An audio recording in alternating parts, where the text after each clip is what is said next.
Ni hao, halo semuanya, kembali lagi dengan Nubarta. Nonton bareng kita. Makasih ya udah setia menunggu updatean dari Nubarta. Semoga kalian masih akan tetap setia bersama Nubarta sampai akhir ya. Nah, kalau gitu nggak perlu lama lagi. Yuk langsung aja kita siapkan diri dan hati kita ke episode berikutnya. Selamat mendengarkan.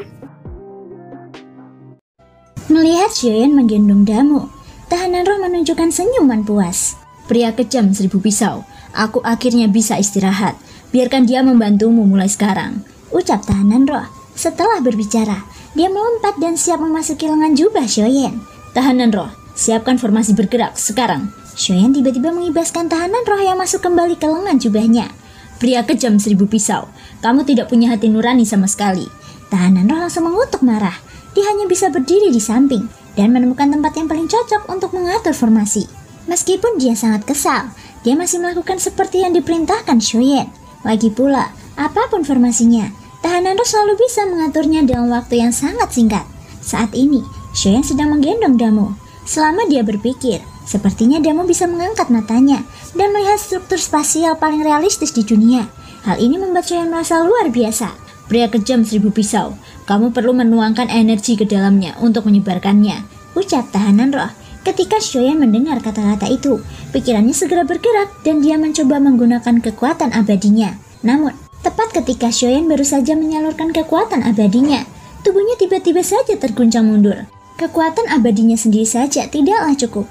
Xiaoyan mengulurkan tangannya untuk menyentuh Damu lagi. Kali ini, dia menggunakan energi di lautan roh pagoda emas. Baru kemudian Damu memancarkan cahaya biru yang menyilaukan. Ini bahkan tampak dilebih-lebihkan daripada tahanan roh. Xiaoyan tidak punya waktu untuk memperdulikannya. Setelah sisa kekuatan ledakan teratai api Buddha menghilang, Suzhou dan Shuhai akan segera mengejar. Namun nyatanya, Xiaoyan juga melakukan persiapan penuh untuk membunuh mereka berdua di sini.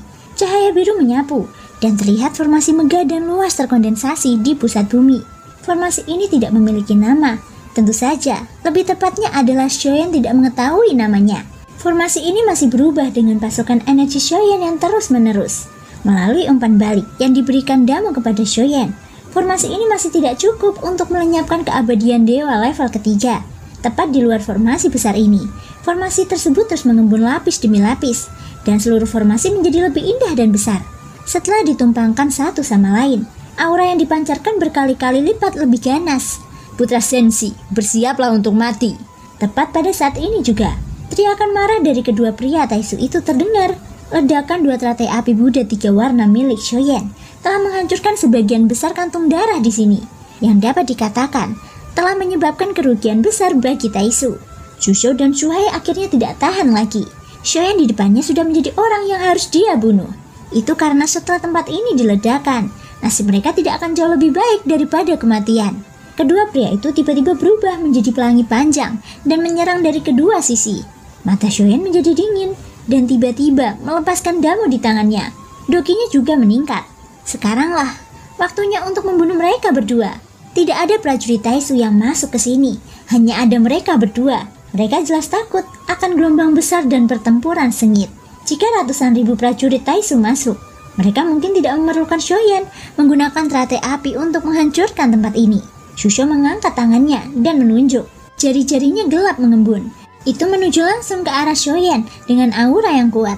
Adapun Shuhai, dia memadatkan binatang buas dengan segel emas yang muncul di tengah badai dan langsung menuju ke arah Xiaoyan untuk menghancurkannya.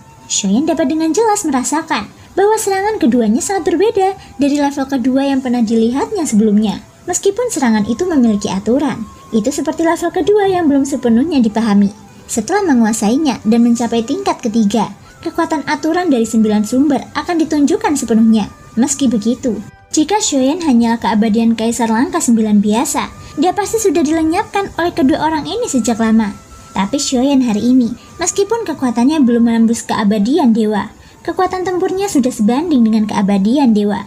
Tentu saja, alasan mengapa Xiaoyan bisa mendapatkan keuntungan dengan begitu mudah melawan keabadian dewa tingkat kedua adalah karena dia berhadapan dengan kelompok Taisu ini.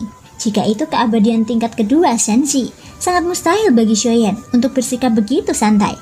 Bagaimanapun, semuanya dicapai melalui kekuatannya sendiri, tidak seperti Taisu. Sebagian besar fondasinya berasal dari eksternal dan penjarahan. sehingga kekuatannya tidak nyata. Dilihat dari pertempurannya, setidaknya orang kuat Taisu yang dihadapi Shoyan pada dasarnya seperti ini. Bahkan jika mereka memiliki ranah yang kuat, mereka tidak dapat menampilkan kekuatan dan level yang seharusnya mereka miliki. Bahkan jika seluruh Taisu benar-benar menyerang, jika aku bisa memobilisasi seluruh kekuatan Senshi dan semua orang kuat bergabung dalam pertempuran, kita pasti memiliki peluang untuk menang. Tetapi dari apa yang dikatakan Ratu sebelumnya, menurut kesimpulan Yang Mulia Shuzhang, dia hanya bisa mencapainya dalam kehidupan ini. Mungkinkah Taisu punya pembantu lain? Shoyan telah memikirkan budak Kamitsu dari alam misterius barat. Tidak diketahui apakah hanya ada satu atau lebih. Sekarang tampaknya alam surga barat diam-diam berpartisipasi dalam perang dan membantu Taisu. Jika tidak, bisakah kekuatan tempur Taisu sendiri benar-benar mengalahkan Senshi? Shoyan memiliki pertanyaan-pertanyaan ini yang masih melekat di benaknya. Jika dia dapat mencari jiwa dari dua Taisu di depannya, semuanya akan terungkap. Namun, Taisu sudah menetapkan larangan pencarian jiwa. Begitu pencarian jiwa dimulai, hal ini akan menyebabkan mereka menghancurkan diri mereka sendiri. Pada saat ini, kedua orang itu sedang mengaum, tetapi mereka tidak menyadari bahwa mereka sudah berada dalam formasi. Formasinya belum sepenuhnya diatur, dan belum mencapai kekuatan untuk membunuh eksistensi kuat keabadian dewa tingkat ketiga.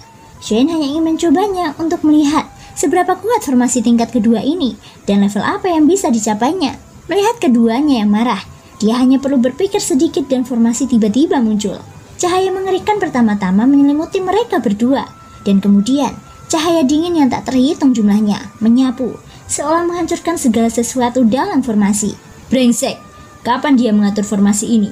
Mundur dengan cepat. Amar Sushou sepertinya tidak mampu menahannya, dan mulai tersapu oleh cahaya dingin dan hancur. Kedua pria itu segera mengeluarkan harta pelindung mereka untuk menahan serangan menderu.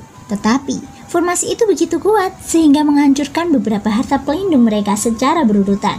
Kekuatan formasi ini juga melebihi imajinasi Shoyan. Dia diam-diam melihat ke arah dua orang yang menyedihkan. Tetapi Shoyan tahu bahwa mengatur formasi seperti itu sebenarnya menghabiskan banyak energi. Jika tidak, mustahil efek seperti itu bisa terjadi. Cahaya dingin berangsur-angsur mereda setelah sekian lama. Armor Dewa Void pada kedua pria itu rusak. Tubuh mereka berlumuran darah dan rambut mereka berantakan. Brengsek, bajingan Senshi. Mari kita lihat apakah aku tidak membunuhmu.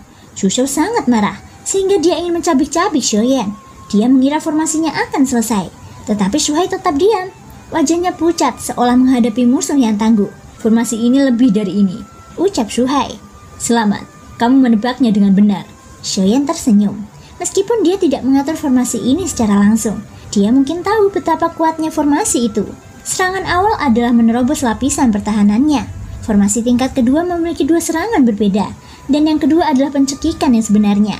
Formasinya tiba-tiba berputar, dan rune misterius itu begitu indah sehingga mereka berdua tidak punya waktu untuk bereaksi. Tentu saja, mereka juga tidak bisa mengelak. Bahkan Shoyan pun terkejut. Tubuh kedua pria itu langsung tertusuk petir, dan seteguk besar darah muncrat. Ada beberapa lubang darah di tubuh mereka, dan aliran darah terus mengalir, membuat mereka terlihat menyedihkan. Ketika Shoyan melihat ini, itu adalah waktu terbaiknya untuk membunuh mereka. Tentu saja, sangat disayangkan untuk membunuh mereka secara langsung. Segera, dari bayangan Shoyan, klon Jinchan bergegas masuk ke dalam formasi. Mulutnya terbuka. Jika dua level kedua tertelan, aku tidak tahu level apa yang bisa dicapai oleh kekuatan klon Jinchan, ucap Shoyan. Terima kasih semua sudah mau mendengarkan dari awal sampai akhir. Sampai jumpa di episode berikutnya.